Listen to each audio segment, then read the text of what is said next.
Donc avant d'arriver au centre d'accueil, j'étais quelqu'un qui avait une double personnalité, je peux dire. L'enfant chéri, parce que j'étais un assez bon élève. J'étais vraiment quelqu'un d'assez calme, d'assez ouvert envers les membres de ma famille. Ça, c'était vraiment la première facette que je donnais, surtout aux membres de ma famille. Mais de l'autre côté, une fois que j'étais à l'extérieur, j'étais vraiment quelqu'un d'autre. Je peux dire que j'étais vraiment très, très, très différent. C'est-à-dire que je vivais de criminalité, que ce soit dans les cambriolages, que ce soit dans les agressions, que ce soit dans beaucoup de choses, tout ce qui se fait dans la rue, j'y étais. Je me plaisais aussi dans ce milieu-là à cause de tout ce qui est compagnie, tout ce qui est amis. Donc toute mon enfance, j'ai grandi dans ça. Ça, c'était bien avant qu'un jour, mon cousin, qui fréquentait déjà le centre d'accueil depuis un bon moment, après plusieurs invitations, la dernière invitation qu'il m'a faite, j'ai accepté finalement.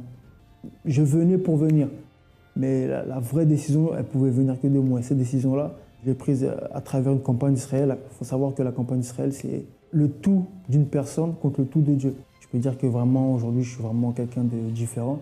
Moi qui étais quelqu'un d'introverti, j'ai vraiment cette assurance-là. Tout ce que j'ai décidé pour ma vie, qu'importe le temps, je sais que ça va se réaliser. Je sais vraiment que où je vais, ce que je veux, tout dans ma tête est défini. Maintenant, c'est juste une question de temps, une question de courage, une question d'y aller. Bonjour à tous, soyez bienvenus à cette émission France en direct. La vie d'une personne, pour que la vie d'une personne puisse marcher, il faut qu'il ait une transformation. S'il n'a pas une transformation, il n'aura pas de changement, de réussite. Pourquoi? Parce que normalement, l'être humain, nous les êtres humains, nous nous chargeons des choses du passé, de l'enfance, des injustices, des choses que nous avons passées. Et ça, c'est un fardeau pour beaucoup de personnes. C'est nécessaire éliminer ces passés, ou soit arracher les mauvaises racines, détruire les sources de ces problèmes qui normalement sont aussi d'origine spirituelle, parce que les forces du mal, ils utilisent les choses du passé pour détruire la vie de la personne. Et au centre d'accueil, beaucoup de personnes arrivent avec ce type de problème, qui ne trouvent pas la direction, la bonne voie, mais à travers la pratique d'une foi intelligente, la situation de beaucoup de personnes a changé. J'ai ici avec moi une jeune Moabé. Bonjour Moabé. Bonjour. Vous êtes au centre d'accueil depuis combien de temps? Alors depuis l'âge de 6 ans, je suis au centre d'accueil. Vous êtes venu très jeune, n'est-ce pas? Très jeune, justement, avec ma mère. Donc j'ai grandi ici. Avec votre mère? Exactement. Qu'est-ce que Dieu a fait dans la vie de votre mère? Alors déjà, moi, ma mère, avant qu'elle intègre le centre d'accueil, c'était une femme très, très colérique. C'est-à-dire déjà qu'elle était divorcée donc, de mon père. Et dans la maison, en fait, ça criait souvent. Il avait un divorce? Exactement. Quand vos parents se sont divorcés, vous avez quel âge? J'avais 10 ans. Quand ça s'est 10 ans. passé, j'avais 10 ans. Et ça a eu beaucoup d'influence dans votre vie? Exactement, c'était un gros traumatisme pour moi. Déjà, j'étais très traumatisée par rapport à ça, parce que déjà, ils n'étaient pas souvent à la maison. Donc, c'est-à-dire que moi, j'ai plutôt grandi avec d'autres personnes de ma famille, donc des oncles, des tantes. Et donc, ils me disaient que mes parents ne m'aimaient pas. Ils ne nous aimaient pas, nous les enfants. La famille disait ça? Voilà, exactement. Ils disaient ça. Donc, moi, j'étais Nous avons commencé pour dire, qu'est-ce que Dieu a fait dans la vie de votre mère? Vous m'avez dit qu'elle était colérique, n'est-ce pas? Exactement, elle était très colérique, donc elle criait partout dans la maison. Nous, on ne la comprenait pas, moi, je ne la supportais pas. Donc, elle était vraiment comme ça. C'est comme ça qu'elle était. Et justement, en continuant à aller au centre d'accueil, elle fréquentait beaucoup l'église. Dieu l'a changée. Je peux dire que Dieu a changé ma mère parce que c'est devenu une femme patiente, très à l'écoute justement de ses enfants. Vous avez vu ces changements? Exactement, j'ai vu ça en elle. Et vous étiez aussi colérique? Exactement. Moi, vous avez quelque chose contre votre mère, contre votre famille, vous avez? Exactement, parce que moi déjà, j'entendais beaucoup de choses donc, sur ma mère. Donc comme je vous ai dit tout à l'heure, qu'elle ne m'aimait pas. Et j'ai gardé beaucoup de colère vis-à-vis d'elle. Je ne supportais pas le fait qu'elle soit divorcée de mon père. Je la voyais là en train de se battre, mais je ne me sentais pas aimée. J'avais l'impression qu'elle me mettait vraiment de côté. Et donc quand est-ce que je la voyais, je ne la supportais pas. Vous m'avez dit, ici, il y a quelques minutes, que vous aviez l'envie de suicide, c'est ça? Oui, je n'aimais pas du tout ma vie. À l'intérieur de moi, je portais beaucoup de tristesse et je pensais même à mourir. C'est-à-dire que même une fois, je ne me suis retrouvée pas très loin de chez moi. J'ai vu un pont. Je suis restée devant ce pont pendant quelques secondes. J'ai pensé à me jeter, mais je n'ai pas eu la force de le faire. Et je demandais même dans mes prières, parce que je priais quand même le soir, je demandais à Dieu, fais le lendemain que je ne me réveille pas. Parce que cette vie, je ne la supporte pas. J'ai l'impression que personne ne m'aime. Vous demandez à Dieu la mort, c'est ça? Exactement, je demandais à mourir. Ça veut dire que vous croyez que Dieu existait? Oui, je croyais quand même. Mais vous ne Mais je ne pratiquais le pas. connaissez pas. Exactement, je ne le connaissais pas. J'entendais parler de lui, mais je ne le connaissais pas personnellement. Dites-moi une chose, ce n'était pas le centre d'accueil, qui étiez-vous aujourd'hui? Sincèrement, aujourd'hui, je serais personne perdue. Si ce n'était pas le centre d'accueil, Perdue. je serais totalement perdue. Mhm. Peut-être même morte. Vous avez quel âge, je peux savoir? Aujourd'hui, j'ai 21 ans. 21 ans? 21 ans. Aujourd'hui? Oui. OK.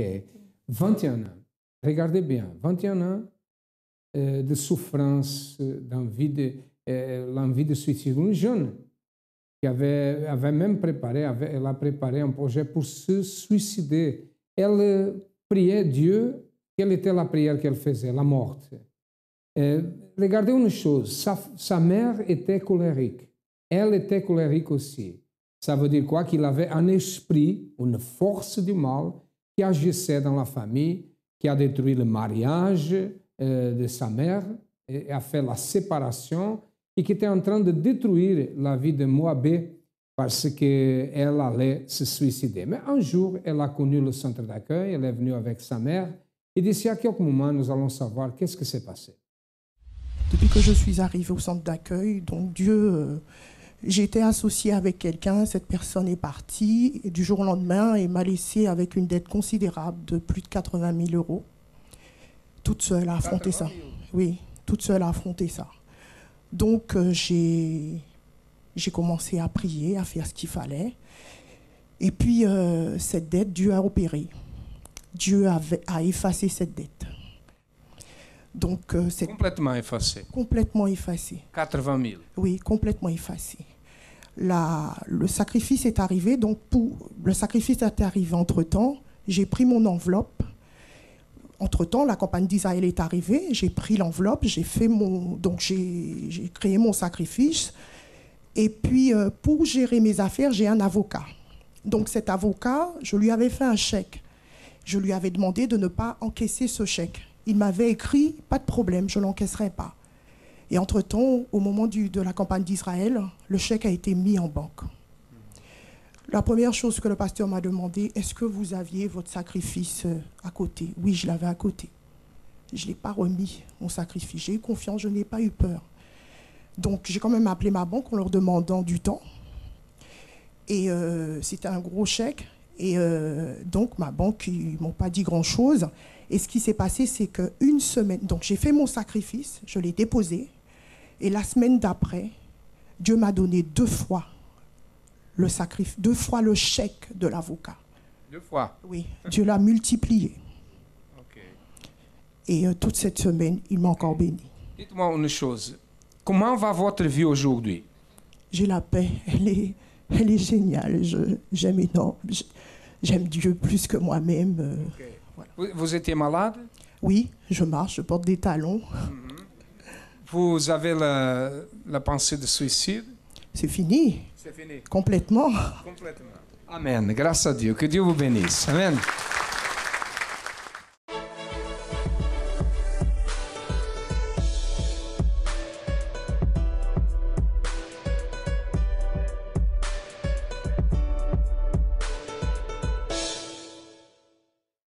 À travers la campagne d'Israël, les propos de foi que j'ai pu faire. En tout ça, il y a eu la transformation. Déjà, du coup, quand j'étais avec mon mari, en fait, on n'était pas mariés. On n'était pas mariés. Et déjà, avant, ce que j'avais dit par rapport par rapport à la fausse couche que j'avais eue avant, donc du coup, j'ai pu avoir ma deuxième fille. C'est une fille, j'ai eu mon deuxième enfant. Et après cela, le mariage a été réalisé. On s'est marié avec mon mari en 2013. On s'est marié. On s'est marié avec mon mari. Et du coup, là encore, par rapport à la vie financière, mon mari qui n'avait pas ses papiers déjà avant, les papiers, il a pu les avoir. Il a reçu ses papiers directs, sa carte de 1 an, sans passer par le récépissé. Il a fait quoi pour avoir les papiers? On a fait une demande à la préfecture. On est allé déposer à la préfecture. On a quand même attendu. On n'avait pas de réponse, rien du tout.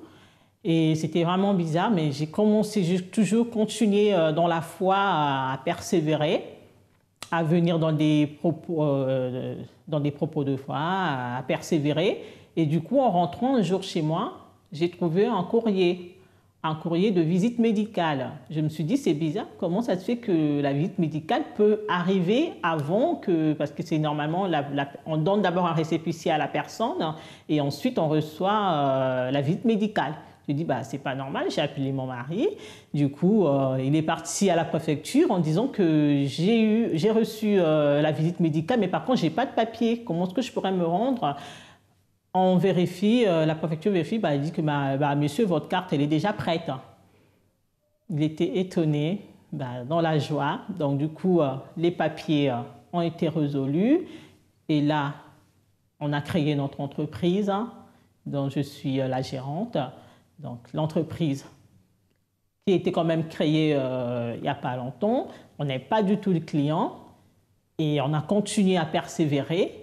Et là, on est arrivé au moins trois chantiers qu'on gère en ce moment. Donc, il y a vraiment une transformation de vie financière. Mon mari, tout va bien et on continue dans la foi à persévérer. C'est plus quelqu'un alcoolique, je veux dire. Plus alcoolique, non. C'était quelqu'un qui sortait beaucoup, il aimait beaucoup être dehors, comme tous les jeunes, je peux dire, et que là, vraiment, non. Nos week-ends, c'est à la maison. Il y a une très belle ambiance. Tout se passe bien, grâce à Dieu. Le centre d'accueil m'a beaucoup aidé au fait personnellement à évoluer, à voir les choses autrement, différemment, quoi, je peux dire. Parce qu'à un moment, c'est vrai qu'on pense que les choses sont impossibles, mais alors que c'est possible. Donc, le centre d'accueil m'a pu faire voir que choses sont possibles, il faut y croire. Moabé, vous êtes venu à l'église avec votre mère, n'est-ce pas? Oui, c'est ça.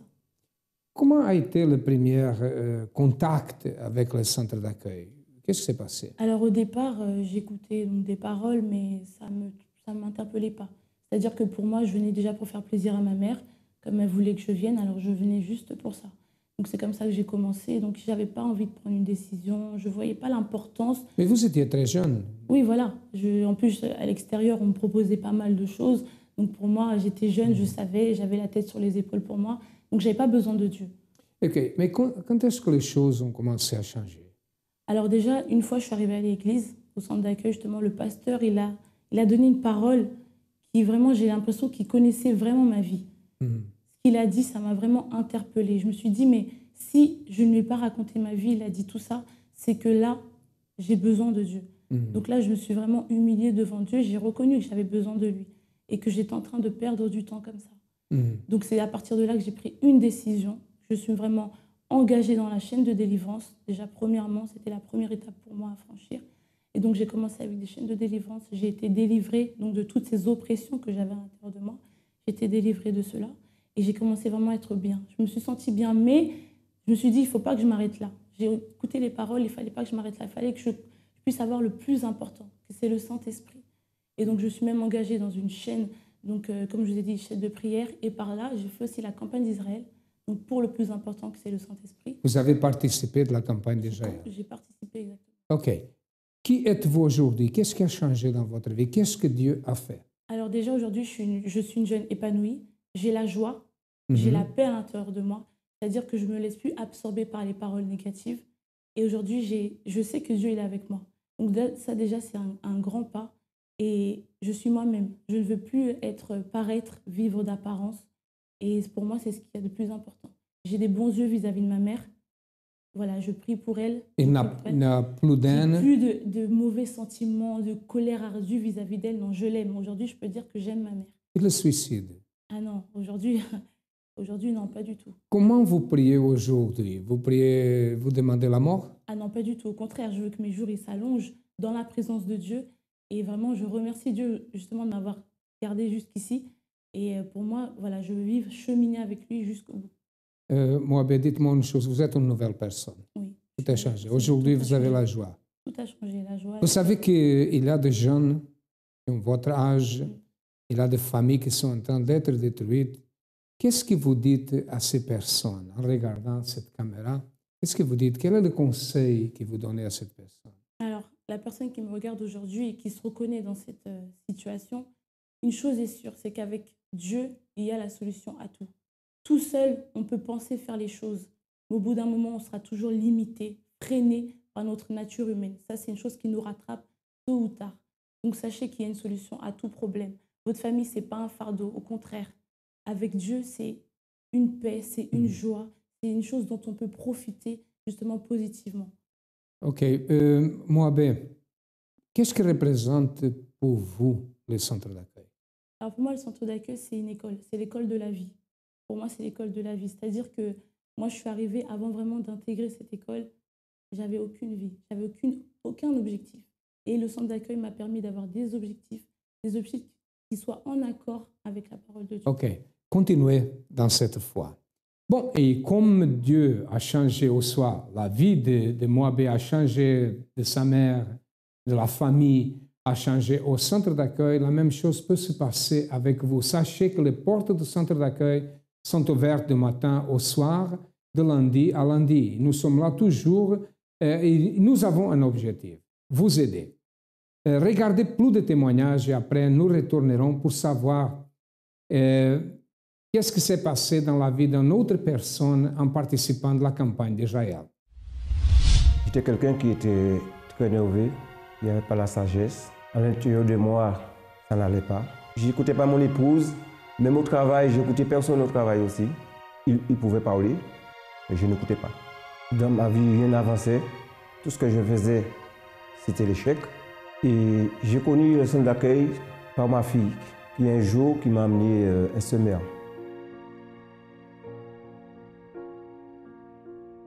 Je ne l'ai pas lu tout de suite, je l'ai laissé quelques semaines.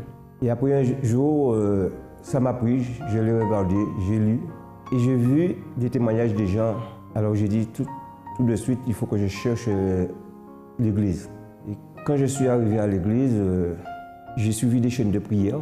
Tout ce que le pasteur disait de faire, je le faisais. J'ai tout mis en pratique. Est arrivée aussi la campagne du jeûne de Daniel pendant 21 jours. Tous les jours, j'étais là à chercher le Saint-Esprit parce que je voulais avoir une paix intérieure. Je voulais avoir la sagesse. J'ai demandé à mon Dieu, il faut que je change parce que je n'avais pas la paix, je n'avais pas de sagesse. J'ai prié tous les jours pour ça, jusqu'au dernier jour du Saint-Esprit. À partir de ce moment-là, quand j'ai mis tout en pratique, il y avait eu un grand changement en moi qui s'est opéré. Et à partir de ce jour-là, j'avais complètement changé. J'avais la paix, j'avais la sagesse. Tout avait changé en moi. Mon caractère a complètement changé. À la maison, bon, quand mon épouse me parlait, j'obéissais tout de suite. Or avant, bon, elle pouvait parler, je n'écoutais pas. Dans le travail, le collègue aussi, ça a changé aussi avec le collègue. Bon, on me disait de faire aussi, faire ça, bon. J'allais le faire tout de suite. J'ai dit merci, Saint-Esprit, de m'avoir changé, de m'avoir écouté. Je le remercie de tout mon cœur. Comment était votre vie avant? Avant, je vivais selon la direction d'une religion.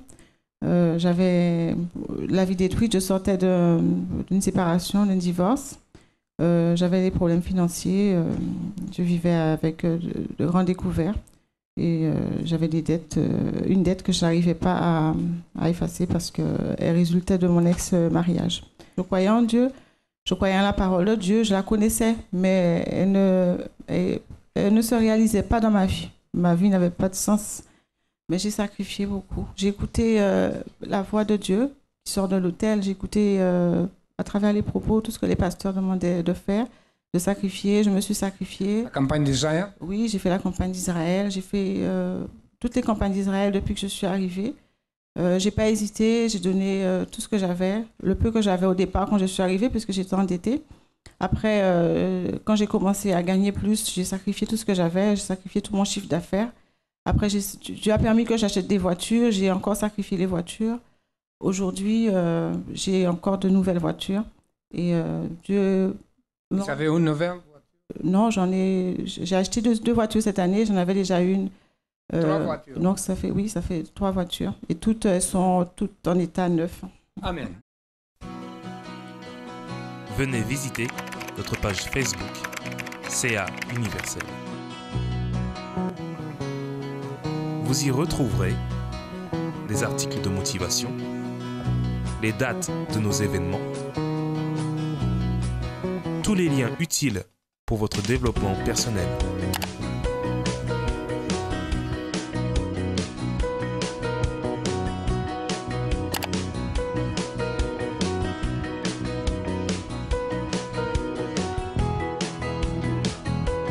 Centre d'accueil, parce que nous croyons en vous comme personne. Avant d'arriver au centre d'accueil, j'étais mariée, divorcée. Arrivée en France, tout a basculé. Mon fils était vraiment un problème. Il était emprisonné et moi-même j'étais malade. Je venais de savoir que j'avais un cancer bénin sous le glande sérénale. C'est montée de tension, montée d'adrénaline, diabète. Et les poussées d'adrénaline, on peut tomber et mourir. D'un coup comme ça, la tension peut monter à 22, 24, on tombe, on meurt tout de suite. Ça a eu des répercussions sur mon travail parce que je suis restée 15 mois en congé de maladie et j'avais des loyers impayés de 850 €. Alors, ça a engendré des risques d'expulsion même. Et j'étais pensive, j'étais presque à la dépression. J'étais énervée tout le temps, même avec mes enfants, pour les parler, les expliquer. J'étais angoissée, énervée. Et spirituellement, c'était pas bien. Je faisais des cauchemars, j'avais des marées de nuit. Je suis arrivée au centre d'accueil, quand j'ai clamé à Dieu. Je voulais une réponse parce qu'il n'y a rien qui y allait. Niveau de santé, ma famille, mes enfants, mon travail, tout, rien n'allait. J'allais perdre mon travail, mon fils, je ne sais pas pour combien de temps il allait prendre. Ma santé n'était pas bonne. Alors là, j'ai clamé, j'ai dit là, au pire, c'était pour mon fils. J'ai dit, Seigneur, il faut me donner une solution. Et c'est de là, la semaine n'est pas terminée. J'allais au travail et de là, au métro, une dame m'a tendu un semeur. Sur le semeur, il y avait une feuille qui donnait l'adresse de Montreuil, l'événement, tout ils faisaient. Alors je suis partie ce samedi, c'était cas impossible. J'ai commencé à vraiment cheminer, parler de campagne d'Israël. J'ai dit bon, on va sacrifier. Et c'est de là j'ai sacrifié. Quand j'ai lu, parce que tout ce que je lisais, les témoignages, c'était campagne d'Israël. Par la campagne d'Israël, par la campagne d'Israël. J'ai dit pourquoi eux aussi, si eux aussi, pour moi aussi c'est pareil. Ça a été une bénédiction. Ça n'a pas été tout de suite, mais ça a pris les étapes par étape. À travers les campagnes, d'abord mon fils devait prendre 8 ans. Il n'a même pas pris 1 an. Il est libéré. Ma santé, j'ai été guérie. Je me sens bien. Problème financier parce que j'avais les mois impayés, les loyers impayés. Par ma persévérance, ma campagne d'Israël aussi, ça a été effacé.